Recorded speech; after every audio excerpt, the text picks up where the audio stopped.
Hi అండి అందరికీ. అందరూ ఎలా ఉన్నారు? వెల్కమ్ టు అను ఇంటి వంటలు. ఎంతో టేస్టీగా ఉండే చికెన్ కర్రీ తయారీ విధానం చూసేయండి. ముందుగా 2 సార్లు శుభ్రంగా కడిగి పెట్టుకున్న చికెన్లో పసుపు టీ స్పూన్ వేయాలి, ఉప్పు 1 స్పూన్ వేయాలి, అలాగే కారం కూడా 1 స్పూన్ వేసుకోవాలి.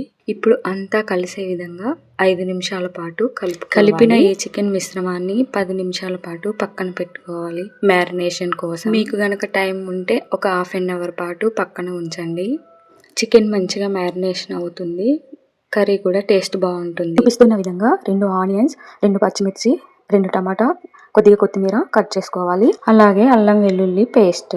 నేను చికెన్ 500 గ్రామ్స్ తీసుకున్నానండి. కళాయి వేడయ్యాక 2 పావులు నూనె వేసి పచ్చిమిర్చి వేయాలి, ఆనియన్స్ వేసుకోవాలి. ఆనియన్స్ బ్రౌన్ కలర్ వచ్చేంత వరకు ఫ్రై చేసుకోవాలి.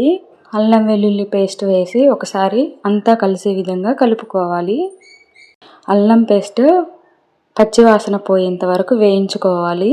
ముందుగా మ్యారినేషన్ చేసిన చికెన్ వేసుకోవాలి.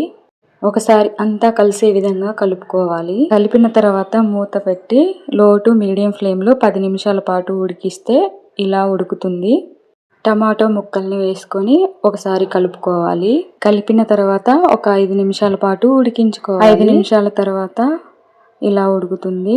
ఇప్పుడు మనం చికెన్లో కావాల్సినంత వాటర్ యాడ్ చేసుకోవాలి.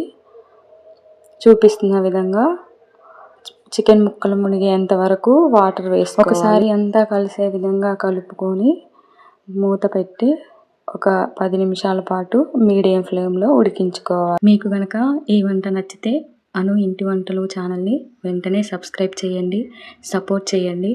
మరిన్ని వంటలు మీ ముందుకు తీసుకొస్తాను.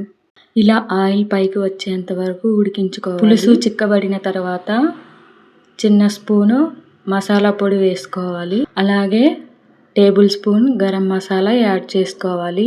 ఒకసారి అంతా కలిసే విధంగా కలుపుకోవాలి. ఇలా గ్రేవీ వస్తుంది. చివరిగా కాస్త కొత్తిమీర వేసుకోవాలి. ఎంతో టేస్టీగా ఉండే చికెన్ కర్రీ రెడీ అయిందండి.